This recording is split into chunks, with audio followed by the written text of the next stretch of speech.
താൻ ഹാജരാക്കിയ രേഖകളൊന്നും പരിശോധിക്കാതെ തീർത്തും നിയമവിരുദ്ധമായിട്ടാണ് ഓപ്പറേഷൻ നുംകൂറിന്റെ ഭാഗമായി കസ്റ്റംസ് തന്റെ വാഹനങ്ങൾ പിടിച്ചെടുത്തതെന്ന് കാണിച്ച് നടൻ ദുൽഖർ സൽമാൻ ഹൈക്കോടതിയിൽ ഹർജി നൽകി. പിടിച്ചെടുത്ത വാഹനം തിരികെ കിട്ടണമെന്ന ആവശ്യമാണ് ദുൽഖർ ഹൈക്കോടതിയിൽ ഉന്നയിച്ചിരിക്കുന്നത്.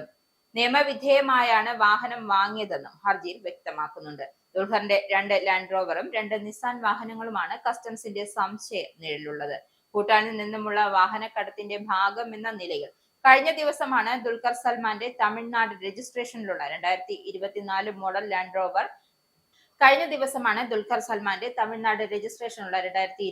Model land rover defender customs പിടിച്ചെടുത്തത്. കസ്റ്റംസ് ഉദ്യോഗസ്ഥർക്ക് എല്ലാ രേഖകളും കൈമാറിയെങ്കിലും അതൊന്നും നോക്കുക കൂടി ചെയ്യാതെ അവ കൊണ്ടുപോവുകയായിരുന്നു എന്നും ഹർജിയിൽ പറയുന്നു. ദുൽഖറിനെ ചോദ്യം ചെയ്യാൻ വിളിപ്പിച്ചിട്ടുണ്ട് എന്ന തയ്യാറെടുപ്പിലാണ് കസ്റ്റംസ്. വാഹനം സംബന്ധിച്ച എല്ലാ രേഖകളും ഹാജരാക്കാൻ തയ്യാറാണെന്നും ദുൽഖർ വ്യക്തമാക്കിയിട്ടുണ്ട്.